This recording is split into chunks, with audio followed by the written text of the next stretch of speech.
After the initial crazed rush to jump on the social media bandwagon, many companies are now taking a more sober view, tweaking their strategies to concentrate more on the quality of their followers, not the quantity. Here to discuss his story in today's Marketplace section is WSJ reporter Jeff Elder, joining us from San Francisco. Jeff, thanks so much for being with us. Thank you, Tanya. So, Jeff, is it fair to say the pure numbers game in terms of accumulating followers on social media is over?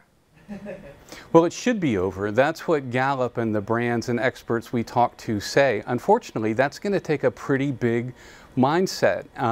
It's always been part of social media. Always when you look at that profile picture, whether it's a friend or a company, the first thing you look at is those numbers, and then you form sort of an unconscious opinion.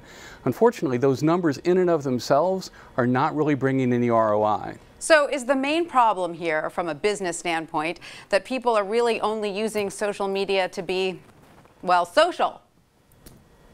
Quite a bit, yes. Gallup used the analogy of a salesman walking into a backyard barbecue and pitching people as they're trying to be with their friends.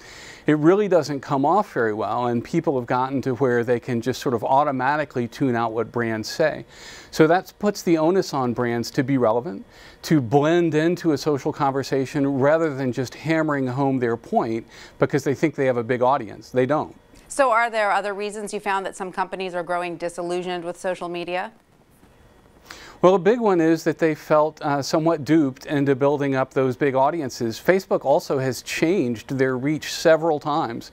In March of 2012, brands were reaching about 16% of their audience. Now it's less than a third of that.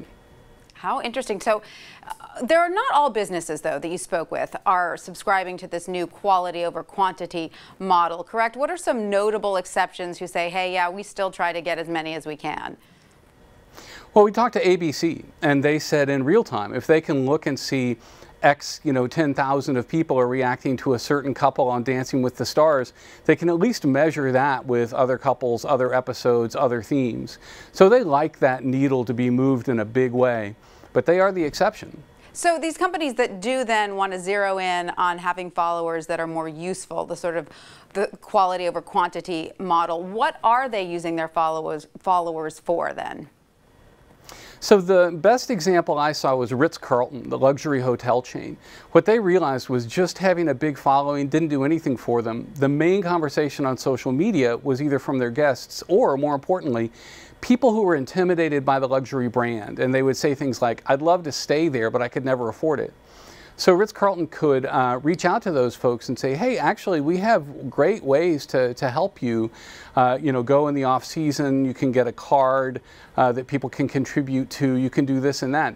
So they could actually change that image on social media to make it more approachable. All right, Jeff Elder, thank you so much for that.